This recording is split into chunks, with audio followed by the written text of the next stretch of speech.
Hello everyone, my name is Stas. I have been living and developing a business in Poland for 7 years. You are on a channel about business in Poland. Today we will talk about an important topic, what to do after registering a company. All right, you've opened it yourself with someone, with a partner, with an acquaintance, it doesn't matter. And what to do next? For us, as people who have been helping our clients open companies for several years, opening a company is probably 50% of such a business start in Poland, 50% of the success, in short. There is still a whole list of actions that need to be done. Some of this is important, some of this can be skipped, not necessarily, but we want you to have the fullest picture. So, once again, to open a company in Poland, you need an electronic signature. Next, this signature must be with every management member. You sign the documents and send them to the court. The company is registered. What to do next? Next, you need to open a bank account.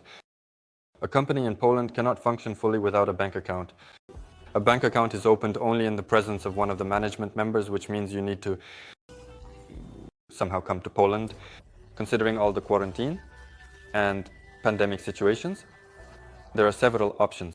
Option number 1, you can come here with what is called an invitation.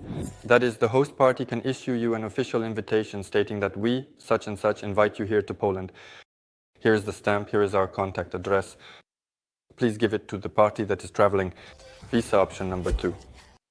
Based on your company, you can obtain a business visa. Visas are practically difficult to obtain for new companies everywhere because, well, it's not that hard to check when the company was established. Yes, if it has at least one annual report. Therefore, there may be issues with this, and that's precisely why there is a third option that many clients choose, which is to open a work visa based on their company, based on working in their company.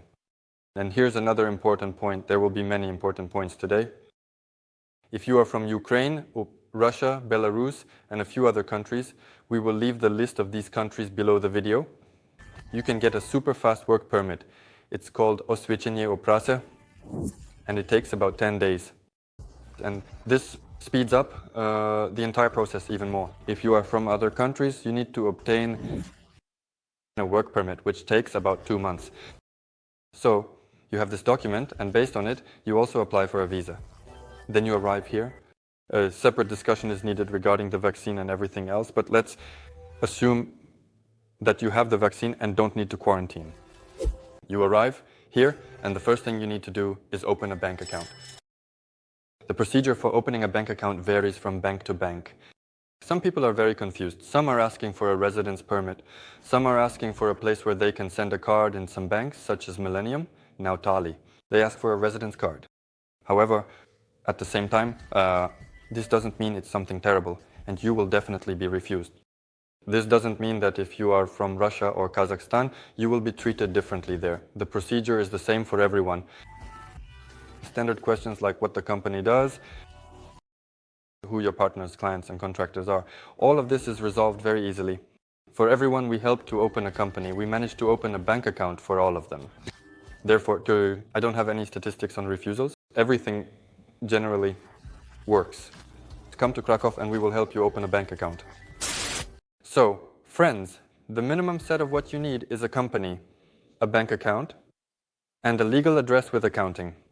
As soon as we open a company, we help our clients firstly to sign a contract for a legal address, because you cannot just take someone's legal address in Poland to use it for commercial purposes and not pay for it. Secondly, we help to sign a contract for accounting services. Most small businesses, our clients, do not have an accountant whom they are ready to hire immediately, and they are not accountants themselves. So this is outsourced. And thirdly, it's the bank account. After signing the contract with the accountant, you need to do the following. Firstly, submit the PCC3 declaration. This is a declaration that you have paid 0.5%. Tax on the contribution of share capital. Well, actually, before this, you need to declare this share capital when you register the company and pay it.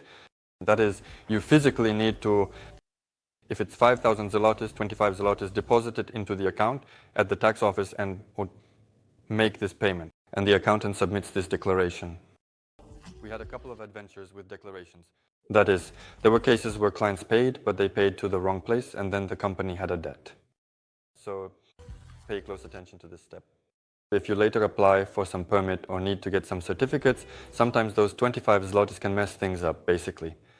The entire business process involves registering yourself and all owners in the Central Register of Beneficial Owners.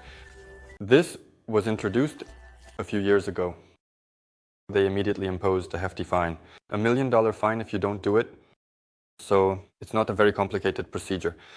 Either do it yourself or with the help of whoever assisted you in registering the company, please.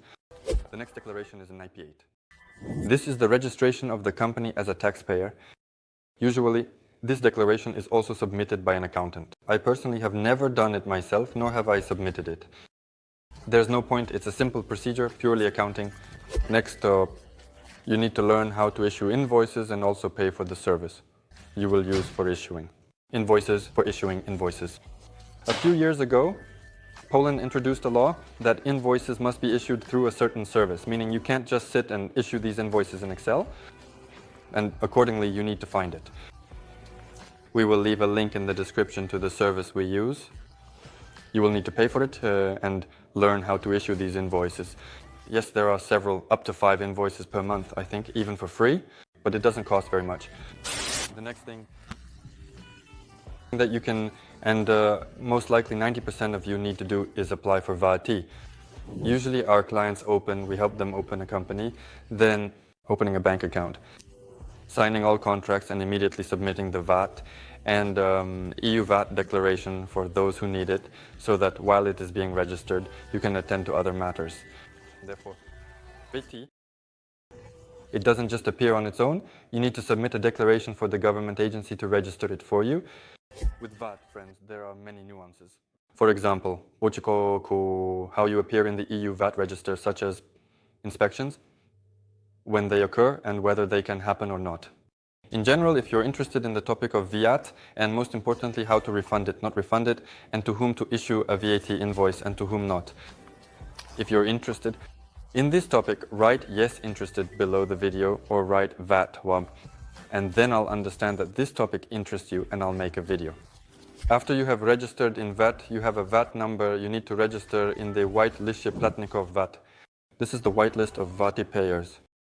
And in this list, both the company and all your accounts must be registered so that they are clearly on this white list.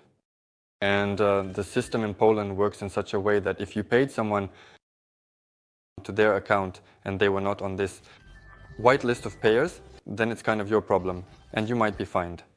Therefore, it's a reverse situation. Make sure that you're on this list and that those you pay are also on this list.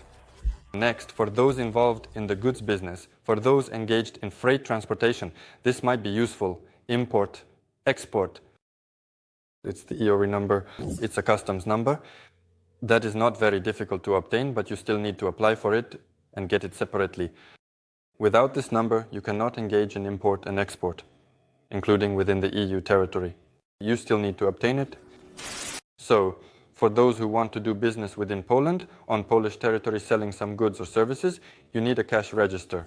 We have, here a suggestion will pop up, a separate video from Vitalik on the topic of cash registers. What it is, how to use it, why it is important. It is needed, it is inexpensive, and there is even a cashback from the government if you get it. Buy it. Usually banks have some promotions where you can buy a cash register, plus a payment terminal. A payment terminal so that people can immediately pay with cards. For example, many of our clients are still opening cafes, still opening beauty salons, and this is an important step in their business. The next thing that might be useful, and 90% of our clients use this option, is a work permit for employees. That is not only for you, but also for your employees.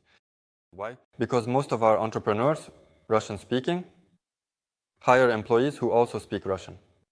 Therefore, they are also foreigners, and thus they also need a work permit. There is a video by Vitalik about what a work permit is and how to obtain it, which you can find in the suggestion. So, friends, this is a small list of what is needed or can be done after registering a company. I hope this was useful for you. If so, please like and subscribe to the channel.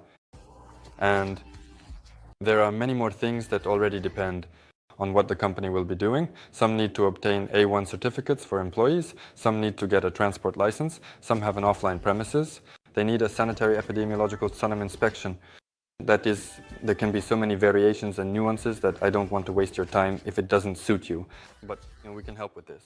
We help our clients launch a business in Poland, open a company, do it all remotely, cool, great, and comfortably. Therefore, below the video there are also links, leave your applications, and we will communicate with you personally. That's all for now. Subscribe to the channel, and after opening the company, don't forget to complete this list of actions with contracts with all these registrations in various lists. Goodbye.